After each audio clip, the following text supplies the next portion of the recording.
What's going on, everybody? This is the Rainmakers Report, and I am Jason Roslin. Find me on Twitter at DFSGolfer23. And what an exciting week in Rainmakers we've got this week. We've got so much going on.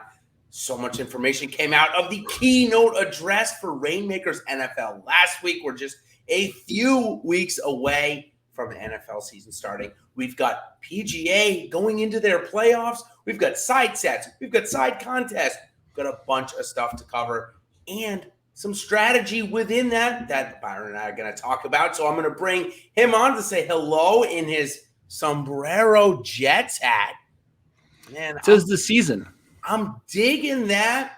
I'm digging these Aaron Rodgers takes that we've gotten out over the last couple of weeks. But Byron, we were away last week. Both you and I was on vacation up in Rhode Island, and you were in the wilderness. So maybe couldn't get two worlds apart here in the great United States, huh? Yeah.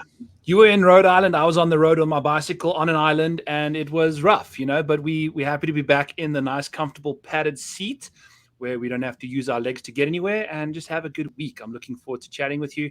I actually never put any Rainmaker lineups in last week, so I was living life La Vida Loca, and it was fun to just not have any stress. Yeah, I'll be honest with you. I put in some, and Cameron Young missing the cut absolutely crushed my hopes and dreams. I was all over JT Poston, not over Lee Hodges. I'm not going to lie. I haven't had many cards of him. So Good for him to get in there, and those that did stick by Lee Hodges certainly get paid out. So let's go over our weekly schedule here for the Rainmakers. Like we talked about, it is a massive week. Then we'll get into some breaking news. And then, of course, the slate breakdown for the Wyndham Championship. So first, we'll start off with the Wyndham Championship. It is a $275,000 total prize pool with top prizes of $1,000 to core, $2,000 to rare, $10,000 to the elite, $5,000 legendary, and $10,000 at the Rainmaker level. Then we've got the UFC slate. It is a fight night event. That gives us roughly very similar first place prizes, 1, 3, 10, 5, and 10 over at the UFC. Okay. So now we're going to go into some of the breaking news that we've got both from PGA and NFL and even UFC for that matter over the last couple of hours. First, we're going to start off with PGA. This week, we are going to get introduced to the FedEx Cup playoff packs. These packs feature the top 100 ranked golfers in the FedEx Cup after the British Open. So there are going to be 30 golfers from this pack that theoretically aren't usable in the coming weeks. So we'll have to talk about that. But within this pack, you're going to get utility for the rest of the 2023 season. And I can tell you that the golfers that rank from 70 to 100, so the golfers that won't make the playoffs but will be in this pack, you'll get to use them for at least 7 of the 9 fall swing events. Likely none of those, except for maybe Justin Thomas, would make the Ryder Cup. And again, same with the Hero World Challenge all the way at the end of the season. So take note of that. Plus, you're also going to get gated contests within that. So the first week, you're going to get a $50K gated contest for just cards from these FedEx Cup playoff packs. $100K for round 2 and $200K for round 3, which would be the Tour Championship. So, Byron, let's interject there, and we'll stop on our news because I want to talk to you a bit about this. First, I think it's kind of a really cool aspect of Rainmakers. We're going to see this side set. We're going to kind of gamble on a way who's going to make the Tour Championship. We've got some added equity there. So first, do you like this concept? We saw it with NFL last year with the playoffs, kind of a similar thing. And second, are there any guys that are in the top 10 in the FedEx Cup ranking right now that basically guarantee themselves into the Tour Championship that you might be buying when this pack drops tomorrow? Yeah, I'm looking to catch as much Rory McIlroy as I can right now. He's trending, and I think he's sitting there pretty heftily up on the points in third, so he can really get going, and I'm liking what he can get up to. Now, I have a question for you, Jason. I'm trying to find out, is this just for elite? Yeah. Yeah, so I should have mentioned that. Thank you for allowing me to break it down a little bit further. These packs will come in rare plus only. In this contest, these contests, the $50K for week 1, $100K for 2, and $200K for week 3, are going to be only rare plus only contests, obviously, to go along with the pack. Now, We're still awaiting just a little bit of information regarding if you're able to use a core card from not in this pack, seeing how in most rare lineups you can do that. I don't believe that's going to be the case. I believe the gated contest rules specify it has to be 5 cards of any rarity tier that you get from this pack. Now, what I think is kind of cool is that if it's the only contest that these cards are going to go into each week, we could see some big top prizes. Let's focus on that $200K coming for the Tour Championship. Theoretically speaking, my mind, at least Byron says, listen, 30 golfers, small pack. Let's put $100K up top. I know it's 50% of the prize pool, but listen, with only 30 golfers, you plan and prepare your portfolio to focus around those 30. This would be the ultimate payoff, in my opinion. It would be, but I think the risk-reward situation is really high, right? Because I'm looking here, it's what, about $150, $163 for this pack. Yep. Which for a bunch of rare cards is quite steep, it is. all things considered, right? Yeah. But I think the caveat here is that special gated contest, which I think provides you with, a very small player contest pool to win a lot of money. So it's up to you if you want to attack that or not. I think that's the fun thing about Rainmakers is if you find an edge on a specific promotion or contest skating or contest selection, you can really kind of make that your niche and base your player pool around that. So it's really, really cool. It's very dynamic. It is. It is a very big dynamic in the game. Certainly, we saw it quite a bit last year with the Thanksgiving Day slate, the Millionaire Maker, of course. And now these packs will retail for $99.99 starting tomorrow. Yep, starting tomorrow on August 1st. Now, the retail value of those when you bake in those secondary contests certainly could be a little bit of plus EV, specifically if you get those cards that we do expect to make it all the way to the Tour Championship. There are a couple of other guys that I wanted to bring up there just to keep note of, guys that I would be adding if they're being sold in the secondary market from this pack. Guys like Brian Harman going to get to the Tour Championship. Max Homa finally broke through at a major championship. It had been so long. Finally put up a good start there. Would expect him. He's ranked 4th right now. And I expect him easily to get through all the way to the Tour Championship. So just 2 names. Match him up with Rory McIlroy. You get a couple of lineups with those guys. There's going to be a ton of equity. Okay, speaking of equity, another piece of news from the Rainmakers PGA Tour game is the 2024 utility announced. They said they are following the threshold or the 10% threshold that we saw for NFL and was just announced for NFL. And if you guys are a little bit behind that, we're going to cover that in just a couple of minutes. But Byron, for me, that was really nice because I actually didn't expect it for PGA. And the fact that we're probably going to get close to, I would say, 1.5 or 2 million in that range for contest pricing for this year's cards in next year feels like a pretty good utility, plus the option of burning these cards, turning them in for 2024 editions as well. Really excited about that. I don't know about you. I think you probably are as well because I know you've been a collector more than you've been a seller. Yeah, and I think we've learned the lesson now is that if you almost want to make money just selling these cards, is you just sell them on the major weeks. Yep. Especially if they're not going to be ramping up the prices the prize pools like you've been asking for, right? Just the drop in prices after major weeks are incredible, which I think, we've seen prices get all the way down to I think the most expensive now is the Scotty, who's at $64 in the rare, which not nearly as expensive as he once was, right? So sure. It is nice to have that 10% left, and it'll be fun to see how it works out, right? Are we going to be able to make our money back? Are we going to trade them? Are we going to use them? It's going to be fun. So I'm really looking forward to all these different new things, as we go along.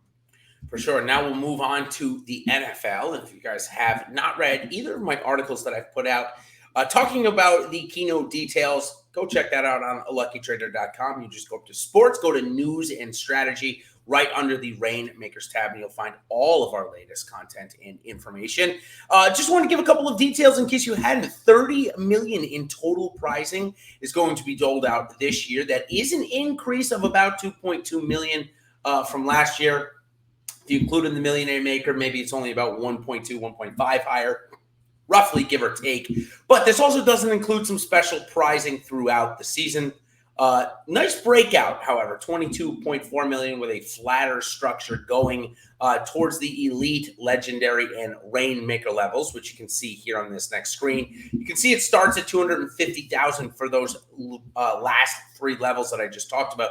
Plus, the other nice thing is, as the season progresses, they take money away from the core level, put it into those upper tiers so that they don't have such a dramatic effect on the pricing of those cards as the season marches on. Of course, we know as Rainmaker players that these cards do have an end date, that their utility runs out eventually. So we do expect them to depreciate, but one of the big gripes among the players was the depreciation schedule was very fast in these cards. Hopefully now with more money going into the season later on in NFL Season 2, we remove that a little bit. So, Byron, I don't know if you got a chance to see that, but I'm sure that's a welcome sight, again, as a collector. Yeah, it's something I discussed with Joel on my show the other day, is about creating a prize pool opposite to offset the depreciation schedule, like we just said, right? Like that just makes the most sense in the world. Doesn't look like it's that much. I don't know how much that's going to really help, but maybe, it is nice to have more at the end, just so that people that are holding on to cards are still getting rewarded. Yeah, and for NFL, I think where this is actually happening, Byron, is one of those, as I'm diving into the schedule a little bit, I think it's actually happening in those 2-game and showdown slates. So hopefully they cover some of those better players, which, yes, it may only be about 10,000 to the slate, but if 5,000 is going to a showdown slate, that's going to boost some of those cards and those values. So hopefully, again, they can find out a way to do that for PGA. You and I talked about it. It's like, hey, majors, FedEx Cup playoffs. Let's give us a bigger prize pool for those contests alone, and it should really help retain the value, at least through the Open Championship for next year. So, again, love to see that for NFL as we move on here. Just a real quick note on the superstar status. We don't have too many changes from the end of last year, but we do have Saquon Barkley and CeeDee Lamb being added in to that superstar status. 17 total players will have that designation going into the season. Now let's go into our slate breakdown, as we spent about 10 or 15 minutes talking about the cool different things that is going to come out in Rainmakers this week and the upcoming week, but no bigger slate than the PGA for this week in Rainmakers, and that is the Wyndham Championship, played at Sedgefield Country Club. And one thing that I noticed about this course and over the history of it, yes, low scoring, sure, but how about the greens in regulation here, Byron? Almost 74% greens hit in regulation, and that comes with a driving accuracy of 60%. So in your models this week, Mr. Model Maniac, does off the tee even matter here at Sedgefield Country Club? Absolutely, because I think the fairways getting hit makes hitting those green regulations that much more important. The accuracy that we're going to be experiencing inside, most of these shots are going to be coming from 200 yards and in. It's going to be really interesting this week, because I was looking at 250 plus. It's like 2% of the shots only come from that yardage this week, which is really incredible. You typically see those par fives have those longer shots. Very compacted shot distribution this week, with all of them coming between 125 and basically to 200. So it's going to be fun to see those shorter clubs out of the rough, which makes that green regulation rate a little higher, considering the guys are still missing the fairway but hitting the greens, but not necessarily as close to where they want to be. Yep, totally agree. And now let's talk about some of the players here, and just give us a second here as we try and load it up here on my screen. And the black hole, which is the Brian Harmon and there we go, Lee Hodges of the golf world these days. Right. Sucking all the fun out of tournaments. Dude, I mean, crazy stuff going on in the last couple of weeks. We've seen tournaments pretty much all year with winners win one or two. A lot of playoffs happen. And then the last 2 weeks, we've had them win by 7+, and guys that we don't long shots winning by 6 or 7. Yeah, 125-1 was Harmon. I saw his number at almost 80-1 or more for Hodges in a lot of places. I mean, just crazy results that we hadn't seen all year. So now let's get back on track, maybe to what we're used to seeing. Some of these guys that we can expect to play well this week, at least the lowest rated golfers that are coming here to compete. Sam Burns, Justin Thomas, Sungjae Im, Shane Lowry, Hideki Matsuyama are your top 5. But as you can see in this pricing chart here, Byron, It's really the Sung Jae Im and Hideki Matsuyama show. Each of them coming in at over $7 at the core, or right around $7. Over $20 at the rare, over $120 at the elite legendary coming in, and not that much more in core, around just over $200 for each of them. So, given it looks like the market says Sung Jae Im and Hideki Matsuyama have to be in your lineups, are you agreeing with the public? Are those the two guys you're starting your lineups with this week, or are you starting in another direction? It's really interesting, right? Because I would lean Sung Jae the most out of those two. I don't know how bullish I'm going to be on Hideki at that price, especially the fact that he's not in my player pool already.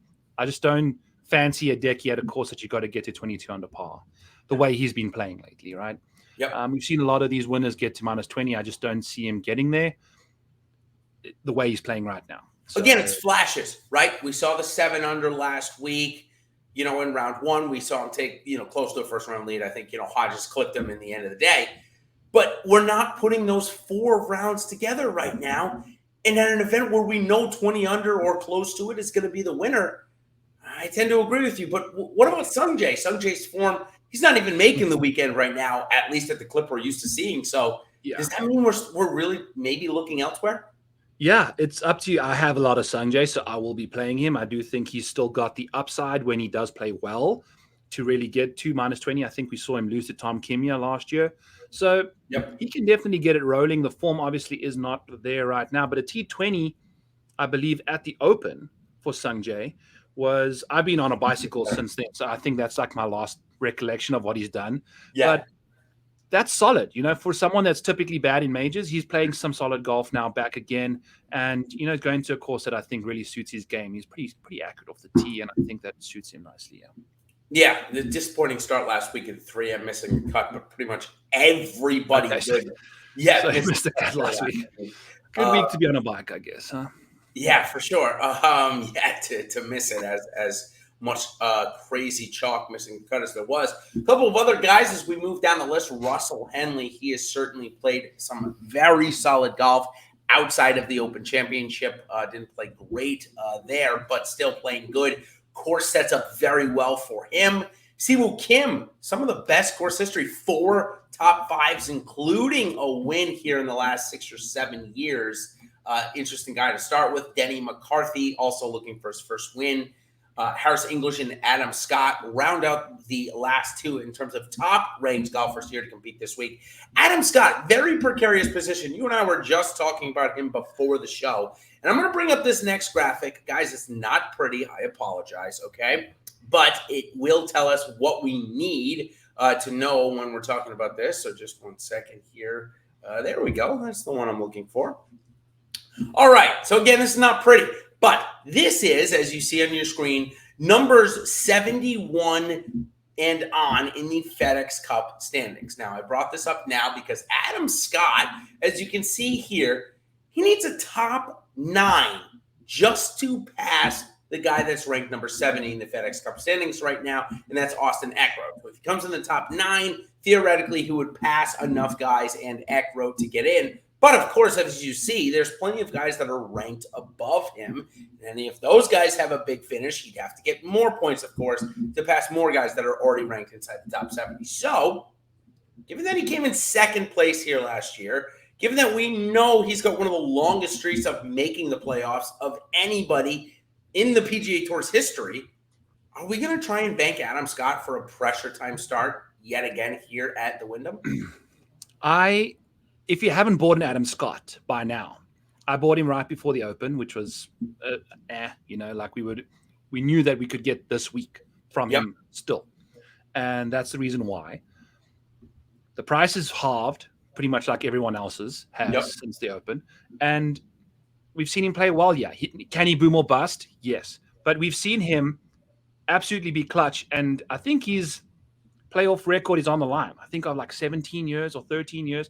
It's an incredible record that he has going, and I think he's leading the PGA Tour right now as current players. So if he finishes inside the top 10 and gets that T70 in FedEx Cup rankings, we've seen him make it to the Tour Championship many, many times. So The upside is there. I think the price is affordable enough to take a chance on him, especially even if you're just going to take a chance this week. He could still be inside the top 15, hunting for that T9 at the end of the week and still provide you with a solid weekly output. You're not going to necessarily see him playing the FedEx Cup championships, but he will most likely want to be playing in those top 50 events. So he may be teeing it up a bit in the fall, right? Because he might have to get his name up there a little higher to try and get in those elevated events. So it's a really weird dynamic, but I like his upside.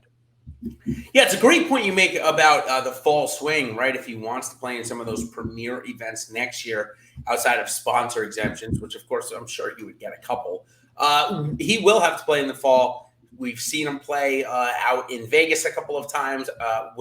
Would likely maybe see him at the Hero World Challenge. Him and Tiger are relatively friendly, so maybe we'll see him there. So like you said, maybe not a wasted investment if he doesn't end up getting into the top 70. Two other names on this list that we haven't dived into yet that are also in a really similar boat to Scott when it comes in terms of FedEx Cup standings, and that is Shane Lowry and Justin Thomas. Shane Lowry needs a top 25 to get inside that top 70 number or pass guy in number 70. Whereas Justin Thomas, well, he needs a lot of help this week. Just shocking where he is. A little bit better, though, than Adam Scott. He needs a top 18. So, with that being said, Justin Thomas did tee it up last week at the 3M, Byron. Didn't look as bad as he did at the Open. He missed the cut basically on the number. So between those two, Justin Thomas, Shane Lowry, is there a guy you trust more this week to either A, play well this week, and B, then get himself inside the FedEx Cup? Or do you think neither end up doing it and both are avoids this week? Both are avoids for me. Shane is the same boat as Hideki with the birdie or better rate. To get to minus 20, I don't see him doing that. JT has that potential, but that potential is what we're remembering from 2 years ago now, basically, call it 8 months, ever since he got hitched. So we're trying to figure out when JT is going to start playing some good golf again, but I'm out. Everyone's been hanging on that name value. The play, if you just blank out that name, that play has just been abysmal lately. So I'm out. Yeah. Again, I'm having a hard time buying in. I know this golf course, because greens and regulation are a little bit easier to hit. Maybe we like them more. But again, I would rather, for the same price or even cheaper in the top 3 tiers, go to Sam Burns, who I know is going to, more or less, he's going to get the first 2 legs of the playoffs for sure. Probably all 3. If he has a good start here this week, it's definitely going to be all 3. Maybe the Ryder Cup. Probably.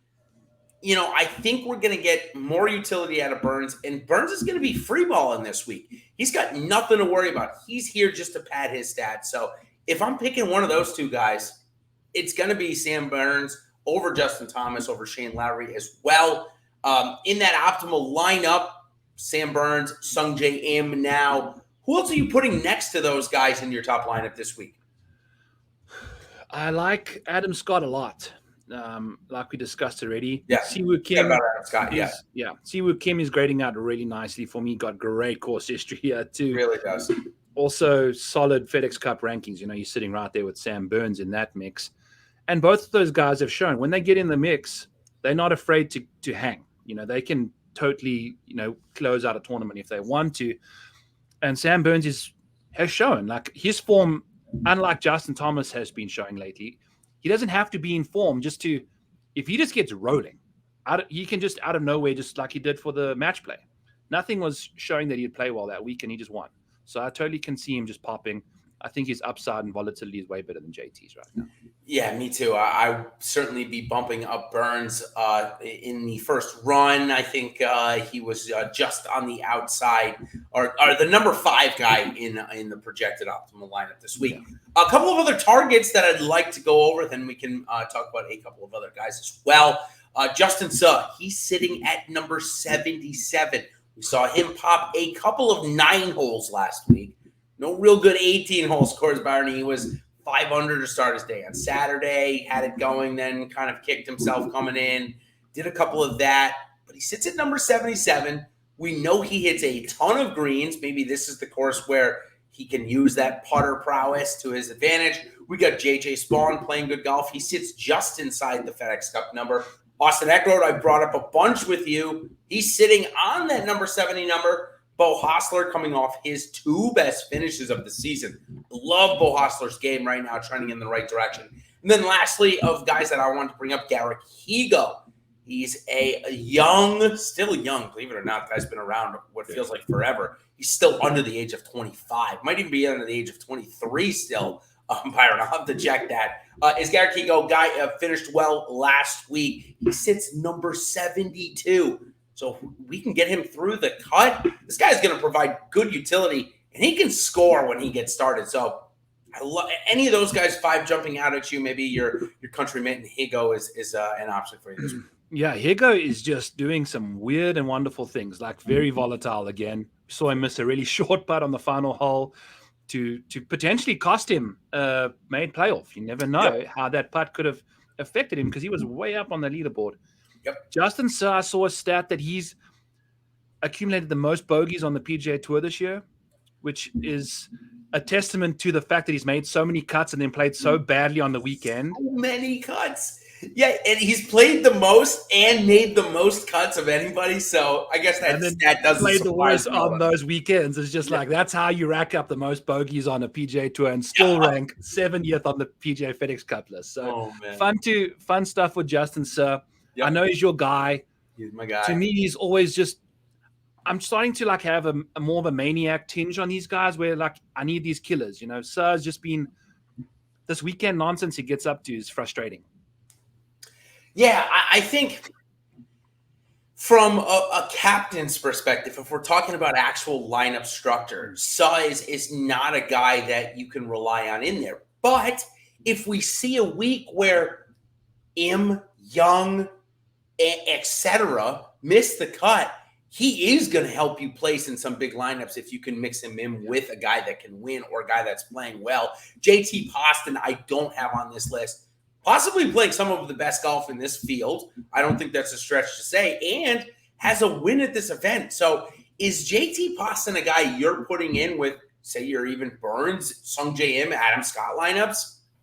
Yes, I think so. I think he's one of the guys that's kind of found some steam towards the end of his like season, and he's sitting 46th-ish or somewhere in that range. I've kind of realized that I ranked them by points instead of actual ranking because we're missing a few guys like Spieth in them, but he's right up there. And I like the fact that he's round about the 50 mark where you're going to get at least 2 more FedEx Cup playoffs out of him potentially. And he's playing good golf right now too. So you can get him for cheaper for someone that's almost won a tournament last week. Yeah, as you can see here, coming in around $12, like you said, definitely going to give you the next 2 weeks, maybe 3 weeks. And a good run's going to get you 4 weeks. A guy that we know can light up a scoreboard in a hurry with that putter. So I'm a big fan of Poston this week. I think a lot of people will be as well, given that he's a former champion of the event and such. But a guy that I am going to be throwing in some of those more optimal base lineups this week, and maybe even a differentiator of putting him in that captain spot. I mean, if you put him there last week, obviously with the second place finish, it's a big time payoff. So big fan of him. Another Sea Island guy that I wanted to bring up with you, Keith Mitchell, coming in off of great form. Of course, we love him at a course where maybe driving distance matters a little more, but maybe talk to me about why that's still going to suit him here and for the rest of the playoffs. Again, we're going to get him at least next week and this week. Yeah. And he's a really good driver of the golf ball. And although he's got distance, he's super accurate still. So he can just absolutely nuke driver off the tee and still hit those fairways. And he's starting to play better golf again. So we saw him at the top of the leaderboard last week. I was thinking on the couch after a while, just he's one of the best dressed golfers out there. He's got such a different style. I just love how business casual it is, for a golfer.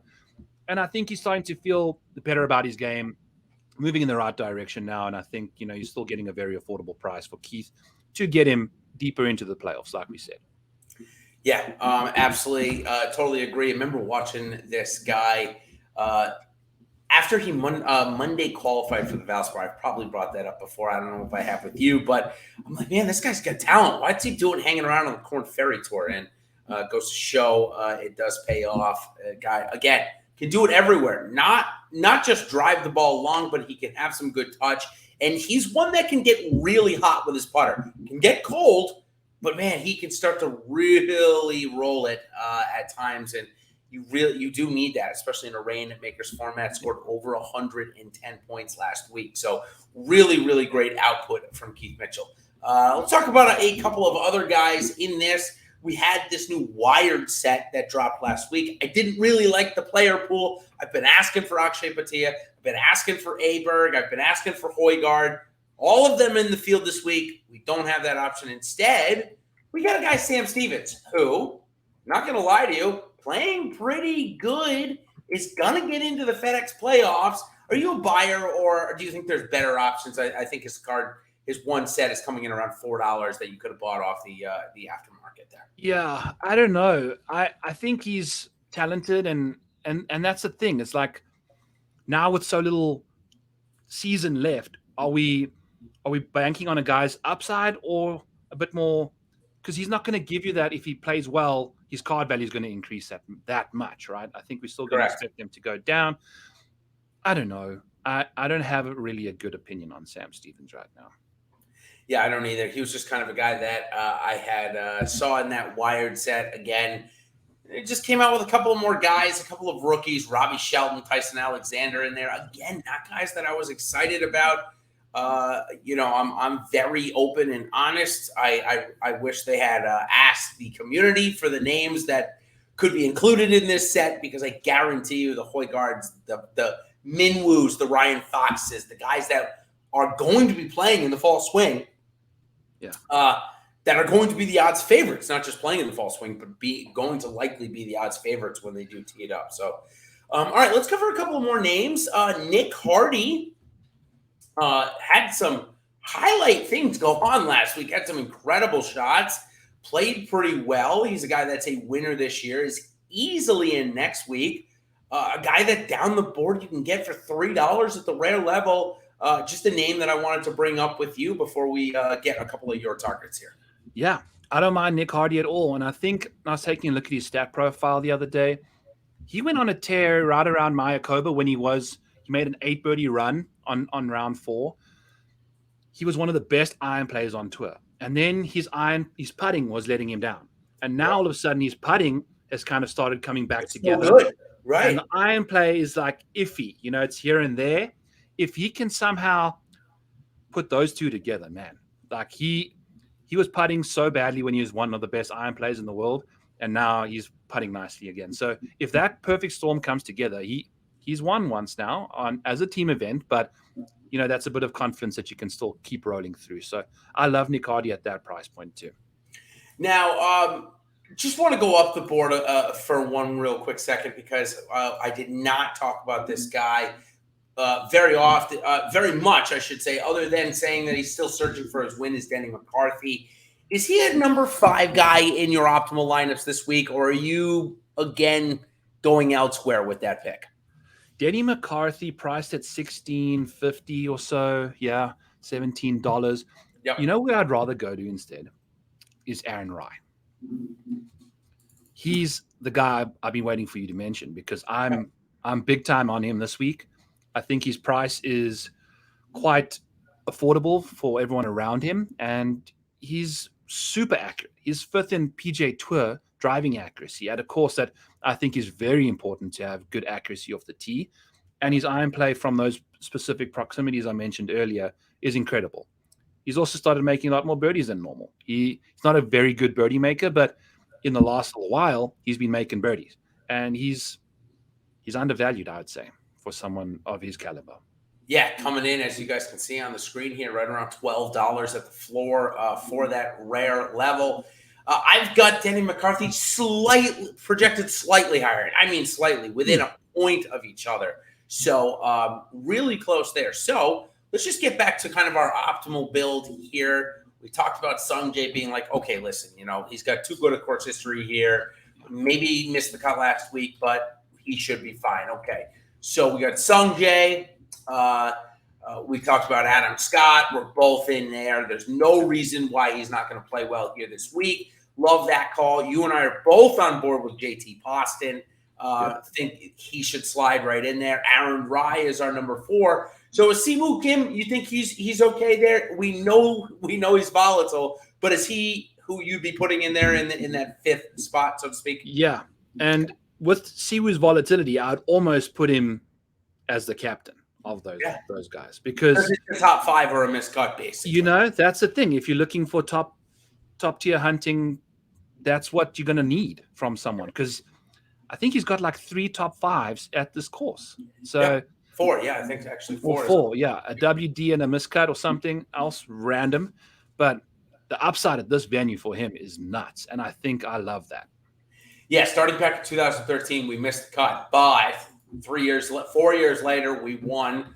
2 years later, we missed the cut, and then we went on 3 straight years of top 5s before last year's withdrawal. Yeah, I mean, this course for him, it's go time. It is go time. Some JM, another guy that we talked about, 4 straight made cuts, 4 straight top 24s here. There's a reason for that, obviously. The outside guy, maybe, that if you're not really that interested in Aaron Rye or JT Poston in that main lineup, I would probably put Russell Henley in that bucket. Very good course history, 4 straight top 31s. Plus, he's played good this season outside of the Open Championship, a ton of top 20 finishes. So I just think there's more reliability there, so to speak. Again, Sam Burns also in that mix as your 6 guys that I choose from. Came in 13th here a couple of years ago. So Burns, actually, Byron, going back to him, I think he'd be one that I'd put in there. So if Burns is the guy I want to put in with Sung Jae, who's the guy that you take out if we do want to put Burns? I could take out Aaron Rye for Sam Burns. The upside maybe with Rye is not nearly as high, but just from he might be one of the safer guys you put in your lineup. I like Burns. I think he's definitely a better golfer than Rye. Yeah, long term, on any given day. Yep, totally agree with you on that front. Okay, a couple of other guys that I think we can talk about here in this range as we get just maybe a little bit, I won't say cheaper, but down the board a little bit. Cam Davis, very nice move last week at the 3M Open, got himself easily into the playoffs, and that should take quite a bit of stress off of him. He is playing. I have a coding issue. I just saw it. I have him playing, right, Byron? You do as well? Yes, he's playing. Okay, just wanted to make sure on that. It says out on my screen. I want to apologize. That is my fault, and I will fix this right after we get off the show. So probably by the time y'all are seeing it, it'll be updated. Nonetheless, Cam Davis, a 15th and a 22nd here, playing good golf, has kind of the monkey off his back of getting into the playoffs. Clearly, it was a little irked, if you will, about not getting into the Open, sitting around on the first tee for 12 hours on Thursday. Must have been absolutely gut-wrenching, especially given the fact that I think he's, 54th in the world, and after last week, he might even be in the top 50. I've said a lot. Does that mean you're playing him this week? He is playing. I just made double sure that he's playing. Who's not playing is Keith Mitchell, by the way. I'm just looking at Rob Bolton. So Keith Mitchell's out, Cam Percy in. That must have just happened. Okay, so while we were chatting, I think it kind of happened. So I don't mind Cam Davis. Cam Davis, right in for the Keith Mitchell lineups, right? Yeah, if you have him. I'm not a buyer of him, especially after a good week. I think we've seen him kind of catfish us after a good week, and then we go in, and then he kind of let us down a little while. Then he has a good week, and then you kind of go, oh, maybe he's playing better. No, I'll rather buy Cam Davis after a bad week, because we know the good week's 1 week closer versus, I don't see him doing back-to-back good weeks. He hasn't really shown us much of that lately. No, he hasn't. Another guy that is sitting on the verge of the playoffs, has a 13th place finish here last year. Big-time birdie maker is Stephen Jaeger. So is Jaeger a guy that if you are looking to add is worth the $12, or would you rather take Aaron Rye at almost the exact same price? That might be a tough one for you. Stephen Jaeger really hasn't finished inside the top 20 a lot this year at all. And for someone that makes as many birdies as he does, that's an interesting situation, right? Because he's technically scoring like a top 20 golfer, but he's not really scoring. He's not finishing inside the top 20. Yep. I don't know. It's an interesting situation because he's flirting right there with the top 60 and the top 70. So he's right in the mix. I have an elite Steven Yeager, so I'm hoping he plays well this week, but I can't say I'm overly excited about him. He doesn't inspire confidence inside of me. Yeah, another guy that not inspiring confidence right now per se, but has an 8th place finish here last year. Looks like he is in the playoffs. I'll verify once I ask you about him. Is Brandon Wu? Is he a guy that you can overlook recent form to play him this week, given his good form here at this course coming in 8th last year? Or are you looking elsewhere kind of in this mid-tier value range? Brandon Wu is really interesting because he's sitting inside that 70th spot, but I like him in non-elevated events, which I think this one is. Yep. And if you take a look at most of his miscuts, they've come at big tournaments. I think he had one recently that wasn't that big of a deal, but every time he tees it up in a non-elevated, he tends to pop. So I like him for his price tag.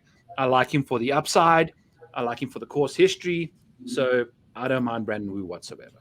Yeah, I mean, this guy's really cheap for a guy that's likely going to get in the FedEx Cup and is likely going to have to play in that fall swing as well because he's probably not going to make it out of the FedEx St. Jude.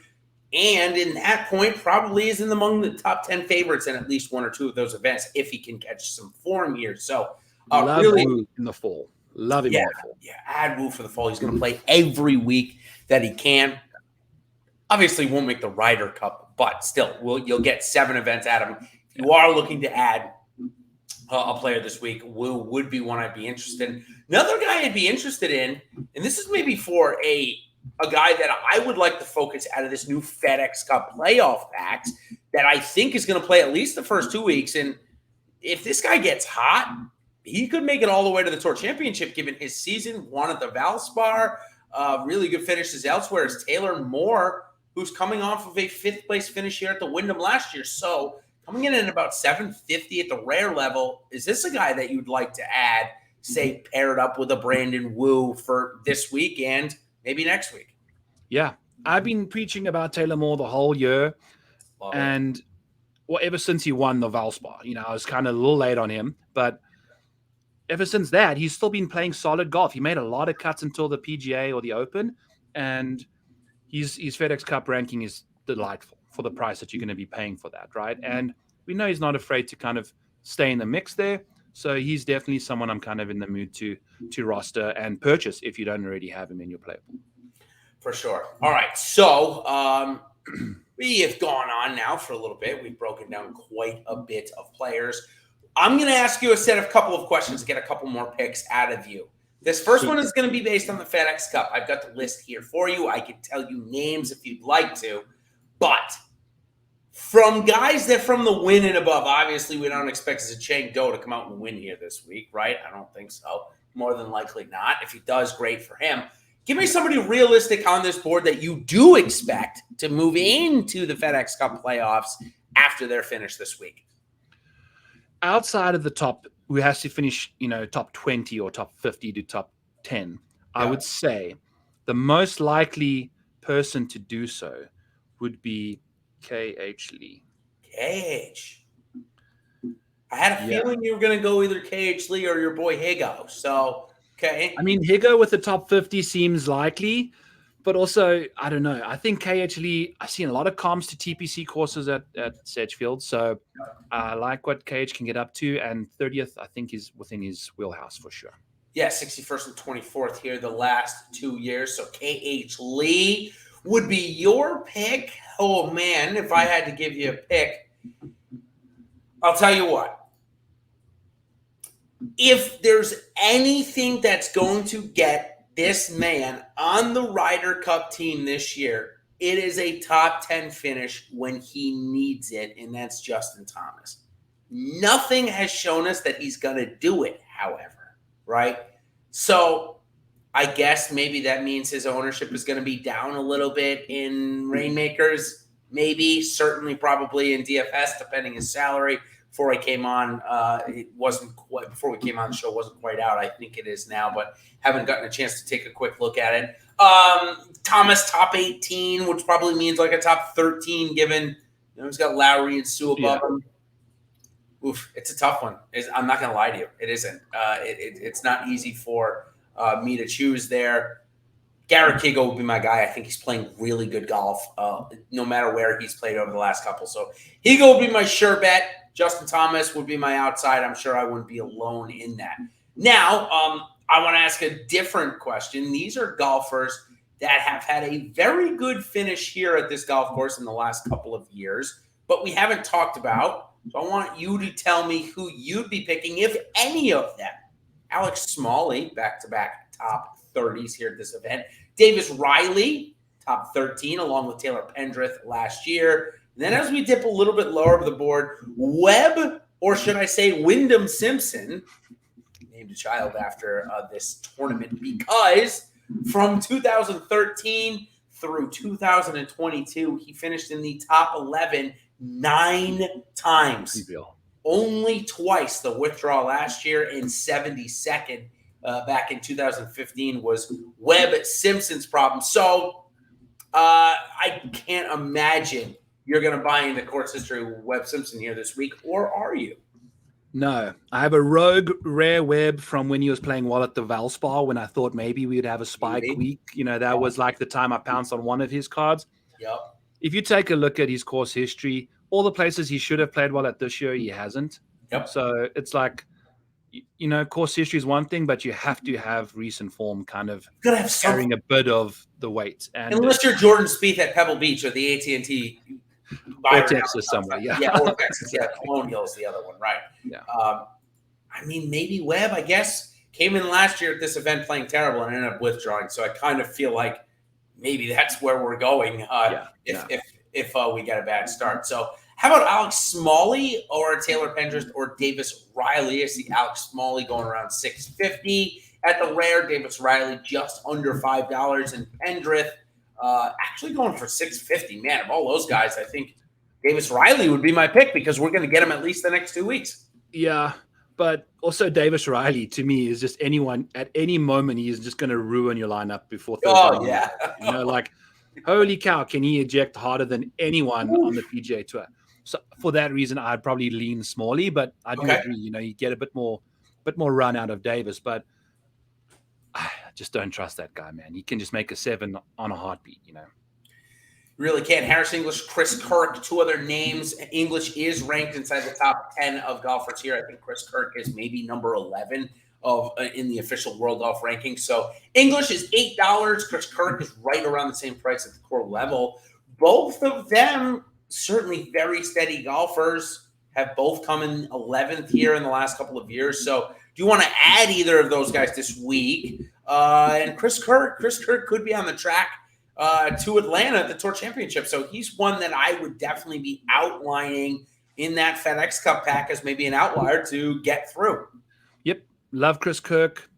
Not so much Harris English at this golf course. You know, I think that T11 is nice, but I was looking, there's not any top 10s for him, you know, at this venue. Is also very volatile. So we'll see what he can get up to. But before we go, I have to mention Adam Schenk, because he is sneaky. You know, he's not super affordable. I know he's like $10 or something, but he's going to be potentially playing all the way to the Tour Champs because he's sitting right there inside the top 30, and he's playing some really good golf recently. So we'll see what he can get up to. Last guy I want to talk about, I just popped him up on our screen here, is Kevin Streelman. A heck of a week last week, which basically brought him from a no chance to make the FedEx Cup playoffs to coming to this event where he's come in the top 7 here a couple of years ago and needs a 7th place finish. Awesome. Let's go.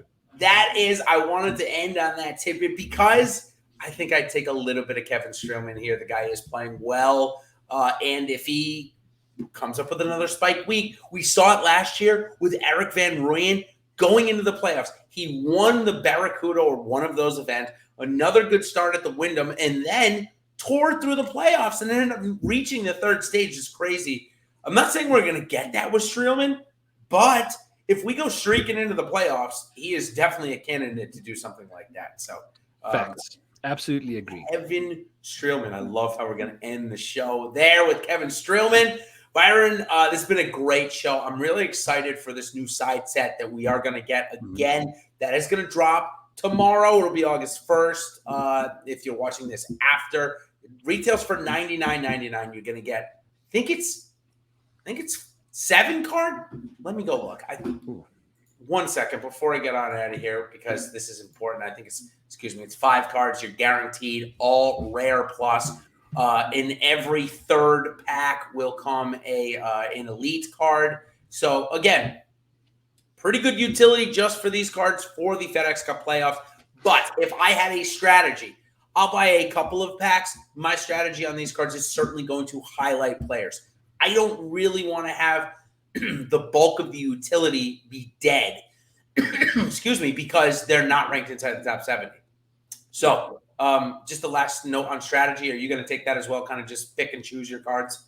Yeah, I typically try and just buy my cards versus the packs, because that way I'm in full control of, who's in my player pool.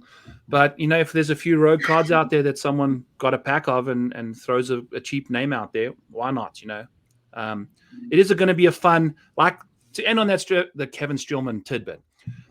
You could buy 10 guys at like a very low price and just hope that they have that Van Rooyen run. You never know. So I think Streelman is a definite situation there for sure. Definite streaker situation. All right. Well, before I choke on my own saliva here, which I can't believe that barely ever happens to me, but here we are at the end of the show, and it's happened. Maybe that'll give us some good luck this week here at the Wyndham Championship. Of course, stay tuned for all of the information coming out of the NFL Reignmakers Season 2 information.